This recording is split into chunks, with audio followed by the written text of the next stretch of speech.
بسم اللہ الرحمن الرحیم۔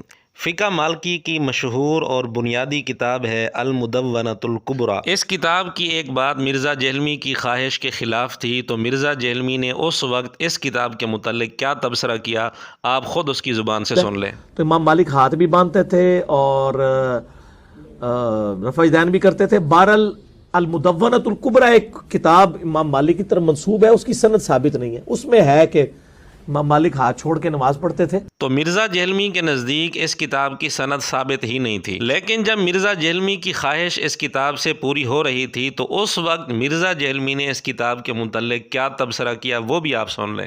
مالکیوں کی بنیادی فقہ کی کتاب کون سی ہے؟ المدونۃ الکبریٰ۔ اس کے اوپر پوری فقہ مالکی بیس ہے۔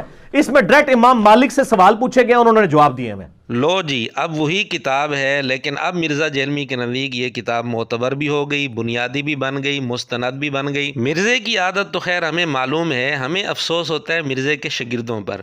جب مرزا اس کے متعلق یہ کہہ رہا ہوگا کہ اس کی سند ثابت ہی نہیں ہے، اس وقت بھی اس کے شاگرد کہہ رہے ہوں گے واہ جی واہ، بڑی تحقیق کر دی ہے۔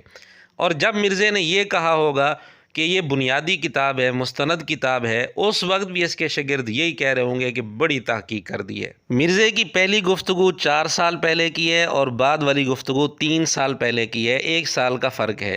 لیکن مرزا جہلمی کا کوئی شاگرد نہ اس وقت بولا نہ اب بولا۔ یہ کون سا دین ہے، یہ کون سا انصاف ہے کہ جب کسی کتاب کی بات خواہش کے خلاف ہو تو غیر مستند بن جائے، جب اسی کتاب کی بات خواہش کے مطابق ہو تو مستند بن جائے۔